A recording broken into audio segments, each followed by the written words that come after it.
다 함께 사도신경으로 신앙 고백하시겠습니다.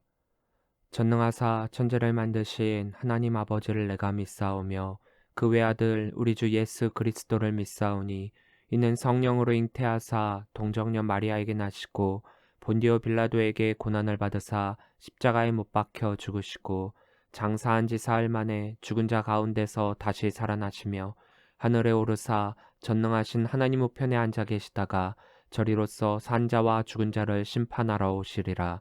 성령을 믿사오며 거룩한 공예와 성도가 서로 교통하는 것과 죄를 사하여 주시는 것과 몸이 다시 사는 것과 영원히 사는 것을 믿사옵나이다. 아멘. 다 함께 찬송가 430장 부르시겠습니다.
오늘 우리에게 주신 하나님의 말씀은 출애굽기 6장 14절부터 30절 말씀입니다. 그들의 조상을 따라 집에 어르는 이러하니라. 이스라엘의 장자 르우벤의 아들은 한옥과 발루와 헤스론과 갈미니 이들은 르우벤의 족장이요. 시므온의 아들들은 여무엘과 야민과 오핫과 야긴과 소알과 가나안 여인의 아들 사울이니 이들은 시므온의 가족이요. 레위의 아들들의 이름은 그들의 족보대로 이러하니 게르솜과 고핫과 무라리요. 레위의 나이는 137세였으며 게르손의 아들들은 그들의 가족대로 림니와 시므이요. 고핫의 아들들은 아므람과 이스알과 헤브론과 우시엘이요. 고핫의 나이는 133세였으며 무라리의 아들들은 마을리와 무시니 이들은 그들의 족보대로 레위의 족장이요. 아므람은 그들의 아버지의 누이 요게벳을 아내로 맞이하였고 그는 아론과 모세를 낳았으며 아므람의 나이는 137세였으며 이스알의 아들들은 고라와 네벡과 시그리요. 우시엘의 아들들은 미사엘과 엘사반과 시드리요. 아론은 암미나답의 딸 나손의 누이 엘리세바를 아내로 맞이하였고 그는 나답과 아비후와 엘르아살과 이다마를 낳았으며 고라의 아들들은 아실과 엘가나와 아비아삽이니 이들은 고라 사람의 족장이요. 아론의 아들 엘르아살은 부디엘의 딸 중에서 아내를 맞이하였고 그는 비느하스를 낳았으며 이들은 레위 사람의 조상을 따라 가족의 어른들이라. 이스라엘 자손을 그들의 군대대로 애굽 땅에서 인도하라 하신 여호와의 명령을 받은 자는 이 아론과 모세요. 애굽 왕 바로에게 이스라엘 자손을 애굽에서 내보내라 말한 사람도 이 모세와 아론이었더라. 여호와께서 애굽 땅에서 모세에게 말씀하시던 날에 여호와께서 모세에게 말씀하여 이르시되 나는 여호와라. 내가 내게 이르는 바를 너는 애굽 왕 바로에게 다 말하라. 모세가 여호와 앞에서 아뢰되 나는 입이 둔한 자이오니 바로가 어찌 나의 말을 들으리이까. 아멘. 할렐루야. 예담교회 주일예배에 오신 우리 성도님들을 주의 이름으로 사랑하고 축복합니다. 여러분들의 조상은 어떤 분들이셨습니까? 나의 조상이 어떤 일을 했으며 또 어떠한 위치에 있었고 또 사람들의 인정과 존경을 받았는지 혹은 비판과 비난을 받았었는지를 중요하게 여기는 분들이 있습니다. 물론 자신의 뿌리인 조상에 대해서 알아야 하는 것은 당연한 것이지요. 그래서 자신을 소개할 때 본을 이야기하고 무슨 파, 누구의 몇 대손이라고 자신을 소개하기도 합니다. 독립유공자나 국가에 큰일을 한 자손들은 뿌듯하게 살아가는 분들이 있고 혹은 불명예스러운 일들을 한 조상들이 있다면 그것을 숨기고자 여러 노력을 했던 사람들도 있습니다. 왜냐하면 사람들은 누구의 자손이냐에 따라서 현재의 존재의 의의를 갖기도 하기 때문입니다. 역사가 그 나라의 흥망성쇠뿐 아니라 어떻게 살았었는지를 보여주고 있다라고 한다면 족보는 한 가게가 어떠한 삶을 살아왔는지를 단적으로 보여주고 있습니다. 물론 족보만을 보아서는 정확히 알 수는 없죠. 그러나 그 가게에 흐르는 혈연을 통해 가족들 간의 관계성 그리고 그 집안의 내력을 살펴봄으로써 어떠한 삶을 살았는지는 추측을 할 수가 있게 됩니다. 성경을 읽다 보면 지루하다 싶을 정도로 사람들의 이름이 꽤 많이 쭉 나열이 된 부분들이 있습니다. 그것은 족보일 수도 있고 어떤 사건의 명단일 수도 있고 중요한 어떤 것을 이룬 사람들을 기록한 것일 수도 있습니다. 오늘 저희가 읽은 14절부터 27절은 바로 아론과 모세의 족보입니다. 사실 족보라는 것이 누가 누구를 낳고 누구의 자손이며 라고 하는 사람의 이름이 계속 나오다 보니까 그것을 읽는 우리 입장에서는 지루할 뿐더러 또 우리나라 사람의 이름과는 다르게 히브리 이름은 발음하기도 어려워서 대부분은 읽기를 포기하거나 건너뛰는 경우가 있습니다. 더군다나 지난주까지 출애굽 첫 사역에 좌절하고 낙담했던 모세를 향한 하나님의 위로가 있었던 터인데 갑자기 족보가 떡하니 튀어나오니까 읽는 우리로 하여금 더욱 당황스럽게 만들기까지 합니다.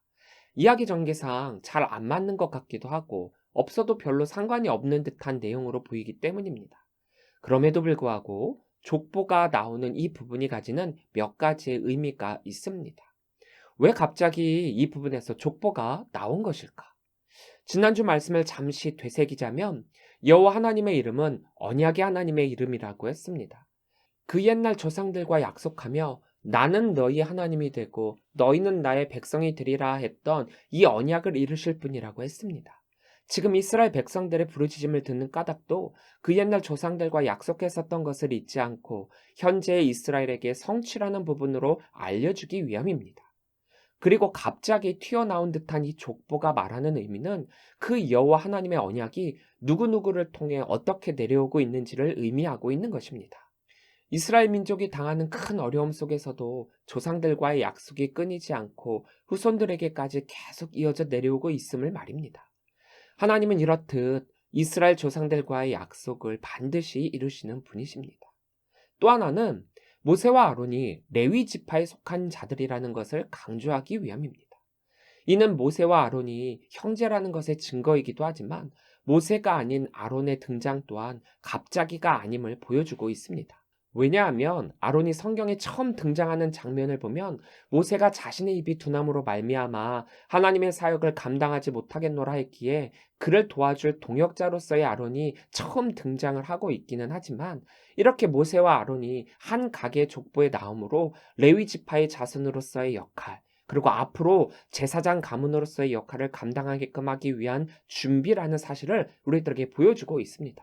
물론 후에 아론의 제사장 가문과 성전 관리를 담당한 레위 지파의 역할이 엄격히 구분이 되어지기는 하지만 원래 뿌리는 모두가 한 조상으로부터 유래된 한 가족임을 보여주려고 하고 있습니다.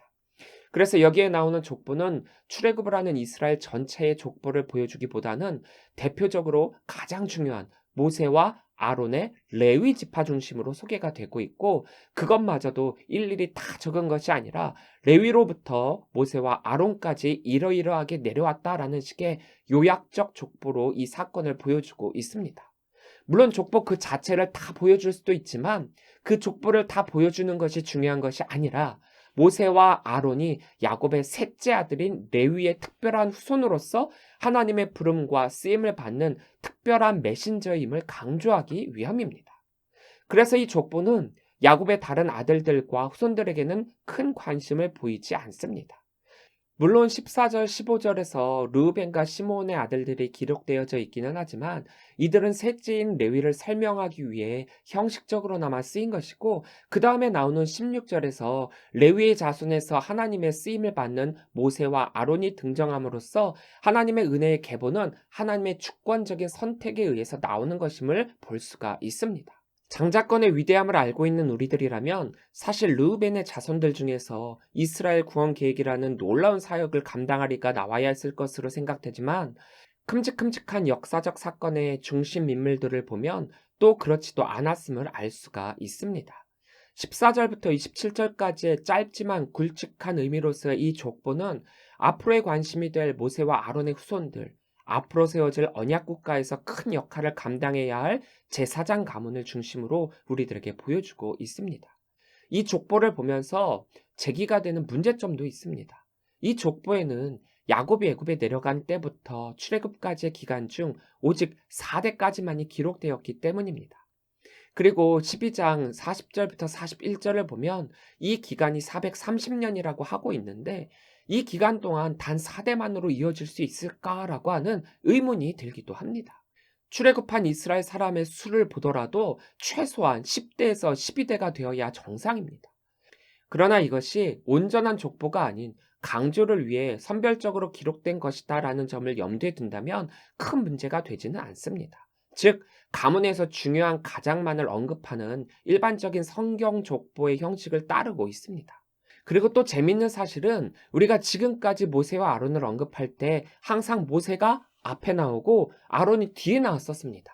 두 사람 이상을 기록할 때 누구를 먼저 언급하느냐에 따라서 그 사람의 중요성이 달라지는데, 아무리 아론이 혈연적으로 형이라고는 하지만 하나님의 사명을 직접적으로 받고 이스라엘의 지도자로서의 역할을 감당해야 할 중요한 이는 동생인 모세였기 때문에 아론과 모세가 아니라 모세와 아론이라고 쓴 것이고, 그렇기에 하나님의 사역을 감당할 때는 나이나 직위 같은 사회적 통념이 중요한 것이 아니라 하나님께서 어떻게 사용하시는가가 중요하다라는 것을 지난번에 말씀드렸습니다.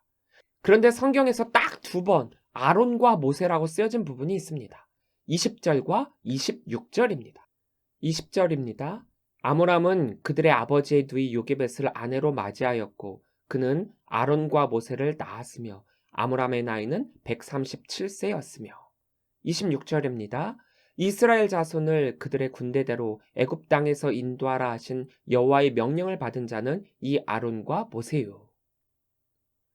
20절에서는 혈연적인 부분을 강조하기 위해서 형인 아론을 먼저 언급한 것이고, 26절에서는 모세만이 여호와 하나님의 명령을 받은 자가 아니라 아론 역시도 하나님의 명령을 받은 자이며 또 바로에게 가서 이스라엘 자손을 애굽에서 내보내라라고 말하는 이 사역을 감당하는 자임을 강조하기 위해서입니다. 지금까지 성경에서는 하나님께서 모세에게만 말씀하셨다라고 하셨는데, 이 언급을 통해서 아론이 제사장으로 섬길 인물임을 부각시키고 있습니다. 즉, 두 사람은 똑같이 하나님의 역사를 이룰 사람이다라는 것을 드러내기 위함입니다. 사실 하나님의 일을 하는 동역의 관계 속에서 어느 누가 더 중요하고 어느 누가 덜 중요하고는 의미가 없습니다. 직위의 차이만 있을 뿐이지 하나님의 일을 하는 것은 다 똑같기 때문에 그 중요성은 모두에게 동일합니다. 그렇기에 우리는 동역자라는 말을 사용하는 것입니다. 하는 역할이 다를 뿐입니다. 모세와 아론도 하는 역할이 다를 뿐 똑같이 하나님께서 맡겨주신 사명을 감당하고 있는 것입니다. 그럼에도 편의상 조금 더 많은 일을 하고 있는 모세를 강조하기 위해서 모세와 아론이라고 쓰고 있을 뿐입니다. 중요한 것은 하나님의 사역을 감당할 때 서로 누가 더 높냐, 더 중요하냐, 이것을 따지는 것이 아니라 서로 존중하고 협력하여 사역을 함으로써 그 사역을 하나님의 사역으로 완수하는 것이 중요합니다. 교회에서도 교회 분열을 조장하는 것이 아니라 하나됨을 이루도록 사역하는 것, 그것이 매우 중요합니다. 만약에 아론이 자기 동생이 자신보다 더 높은 위치에 있다라고 여기고 껄끄러운 마음으로 사역을 했고, 그로 인해 모세를 돕기보다는 하는 일 족족 딴지를 걸고 방해를 했다면 이들이 과연 하나님의 사역을 온전히 완수할 수 있었겠습니까? 모세도 마찬가지로 형인 아론을 무시하고 자만하여 자신의 권위로 아론을 찍어내렸다면 이들의 사역은 평탄하지 않았을 것입니다. 그렇기에 사역은 곧 동역입니다. 하나님은 사역을 할 때 분열을 원하실까요? 동역을 원하실까요? 우리는 이 부분을 심도 있게 생각하며 사역을 해야 합니다. 모세와 아론의 이 족보를 보면 모든 것이 다 하나님의 은혜임을 발견할 수 있습니다. 모세와 아론이 레위 지파의 자손으로서 하나님의 사명을 감당할 수 있게 된 건 역시 오로지 하나님의 은혜라고 말할 수밖에 없습니다. 장자도 아니고 차자도 아닌 지파에서 어떻게 보면 레위는 시몬과 함께 세겜 족속을 학살한 사건으로 인해 이스라엘 중에서 흩어질 것이라는 저주를 받은 인물이었음에도 불구하고 그 자손 중에서 민족을 구원할 위대한 지도자가 나왔다라고 하는 것은 가문이 좋아서가 아니라, 그리고 모세가 뛰어나서가 아니라 오직 하나님의 은혜였다는 점을 우리는 발견하게 됩니다. 그렇잖아요. 모세는 무엇 하나 자랑할 만한 거리조차 없지 않습니까? 도리어 스스로가 하나님의 일을 감당하기에는 자신이 너무나도 부족하고 나약한 존재라는 것만을 계속해서 드러내고 있습니다. 우리는 은혜로 살아가는 존재입니다. 아무리 존경받는 조상이 있고 혈연적으로 뛰어난 혈육으로 태어난 사람이라고 해도 그 사람은 아무것도 아닙니다. 아무리 장자의 권한을 가진 사람이다라고 하더라도 하나님이 사용하지 않으시면 쓸모없는 것이고, 특별하지 않다라고 여기더라도 하나님이 사용하시면 특별한 사람이 되는 것입니다. 왜냐하면 가문과 상황과 조건이 그 사람을 특별하게 하는 것이 아니라 특별함은 하나님이 만드시는 것이기 때문입니다.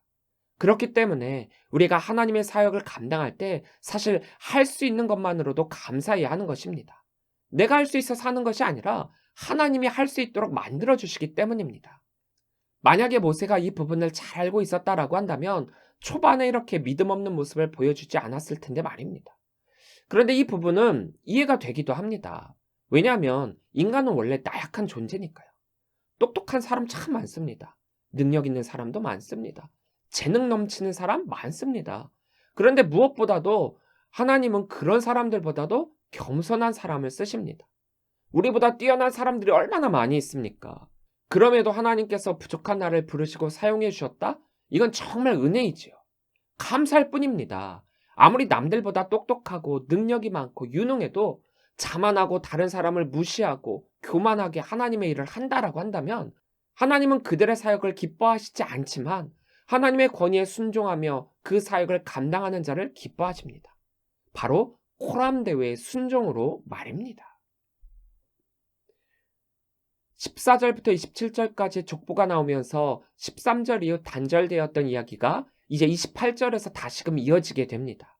그리고 앞서서 모세에게 말씀하셨던 하나님께서 모세를 향한 재소명의 말씀을 하시고 계십니다.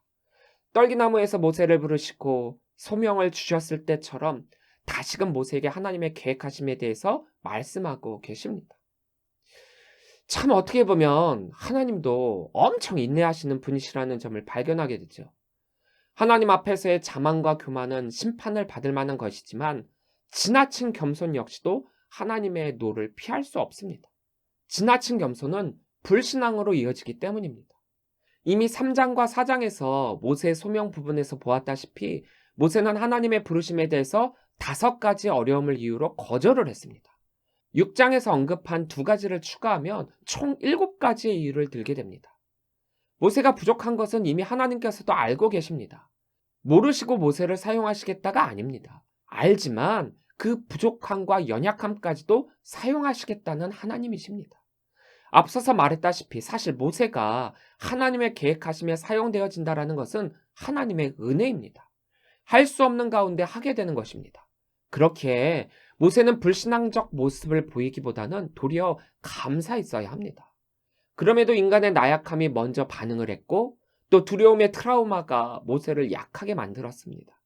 그래서 하나님은 다시금 모세를 북돋을 필요가 있었던 것입니다. 하나님은 인간의 부족함 속에서 완전함을 드러내시고 사랑과 은혜, 또 자비와 진리를 나타내고 계십니다. 12절에 이어 30절에서도 모세는 자신이 입이 둔한 자라고 하고 있는데 모세의 역할은 설득이 아닌 선포라고 했습니다. 하나님의 말씀의 선포, 하나님의 대언자로서의 역할이 그가 해야 할 일입니다.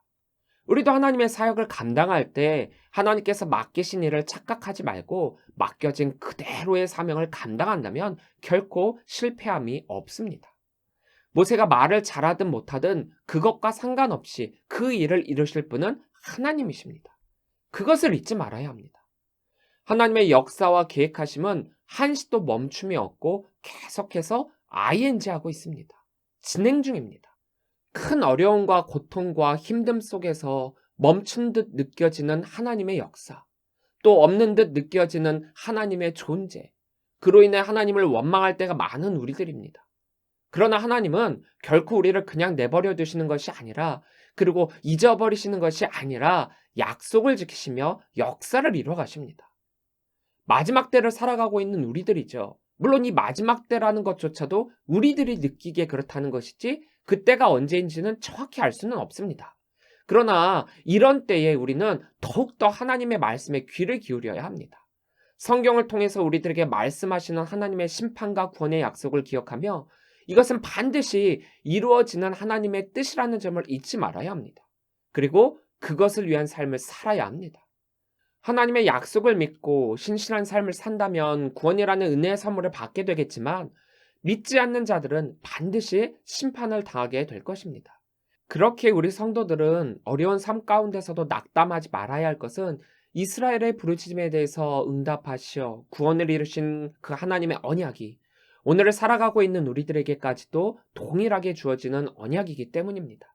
그렇다면 우리에게 중요한 것은 고난이 있냐 없냐가 아니라 어떠한 상황 가운데서도 그 신실하신 약속을 믿고 의지하고 믿음의 여정을 가야 한다는 점입니다. 고난은 누구에게나 있습니다. 그런데 믿음의 고난은 승리를 향해 나아가고 믿음 없는 고난은 좌절과 실패로 나아가게 됩니다. 자, 이제 새로운 시작이 모세와 이스라엘 앞에 놓여졌습니다. 하나님의 굳건한 약속이 그들과 함께 할 것입니다. 그리고 출애굽기를 통하여 하나님의 놀라운 역사를 목도하는 그 자리에 우리도 함께 할 것입니다. 하나님의 말씀에 의지하여 앞으로 나아갑시다. 어떠한 상황 가운데서도 주를 찬양하며 믿음의 눈으로 주님을 바라봄을 통해서 승리하시는 우리 귀한 주의 성도들이 되시기를 주님의 이름으로 간절히 축원합니다. 기도하겠습니다.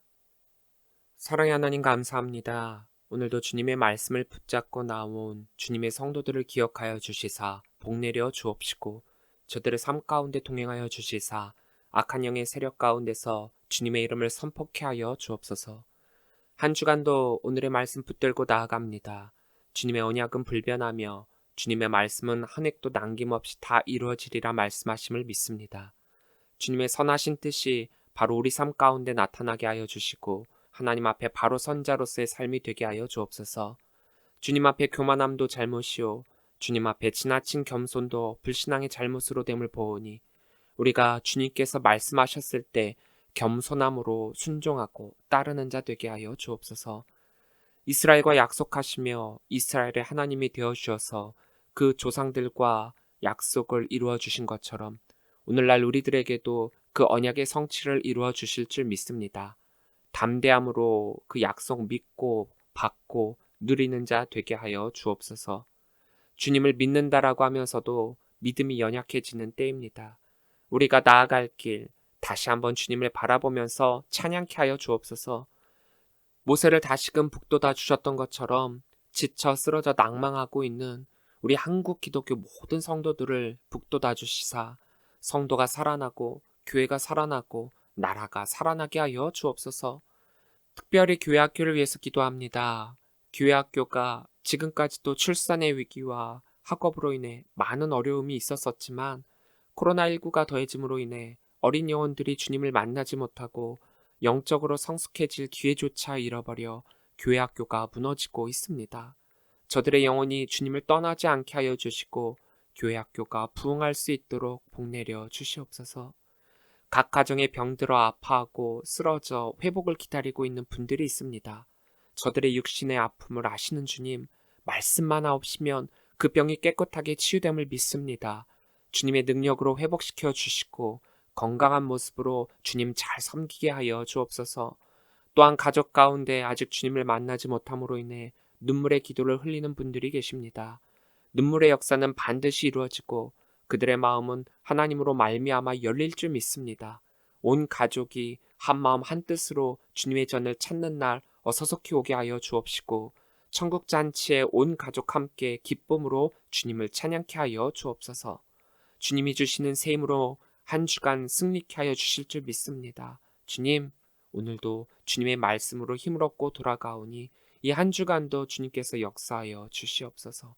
모든 것 주님께 감사를 드리오며 이 모든 말씀 우리 주 예수 그리스도의 이름으로 기도합니다. 아멘.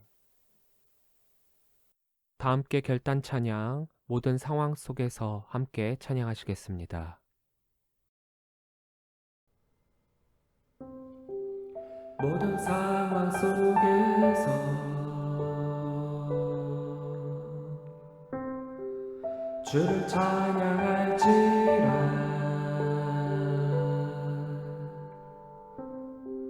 주는 너의 큰 상급,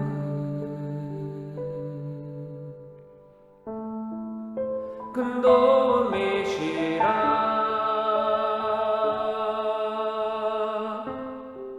주의 얼굴 구할 때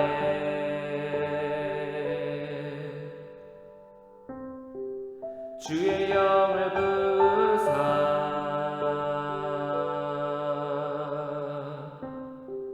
크신 사랑 안에서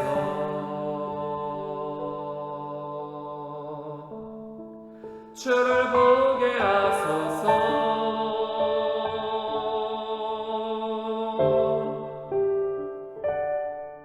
내 영혼이 확정되고 확정되어 싸우니 믿음의 눈으로 주를 바라봅니다.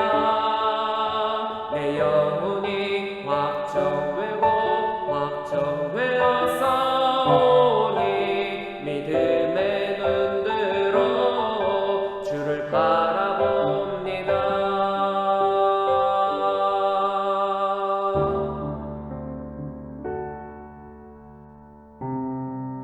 모든 상황 속에서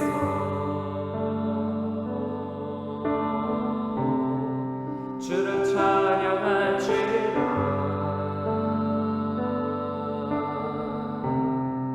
주는 너의 큰 상급,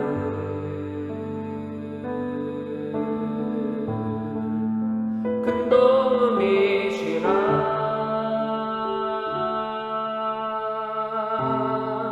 주의 얼굴 구할 때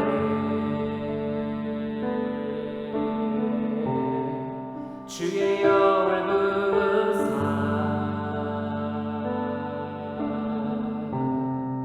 크신 사랑 안에서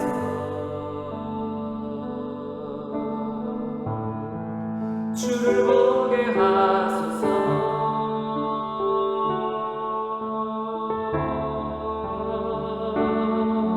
내 영혼이 확정되고 확정되어 싸우니 믿음의 눈으로 주를 바라봅니다.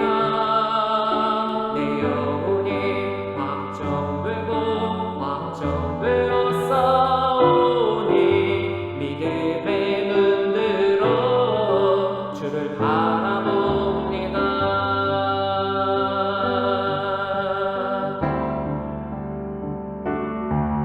내 영혼이 확정되고 확정되어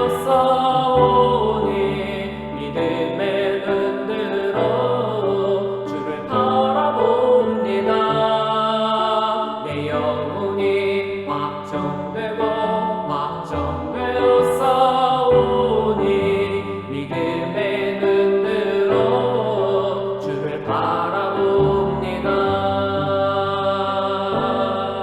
주를 찬양할 때 주의 나라 이미 임했네.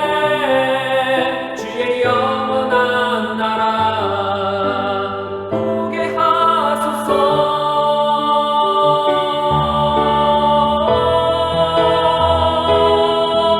내 영혼이 확정되고 확정되어 싸우니 믿음의 눈으로 주를 바라봅니다.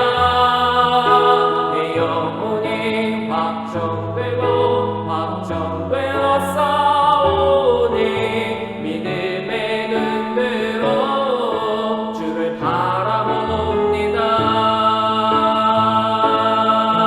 내 영혼이 확정되고 확정되어 싸우니 믿음의 눈으로 주를 바라봅니다. 내 영혼이 확정되고 확정되어 싸우니 믿음의 눈으로 주를 바라봅니다.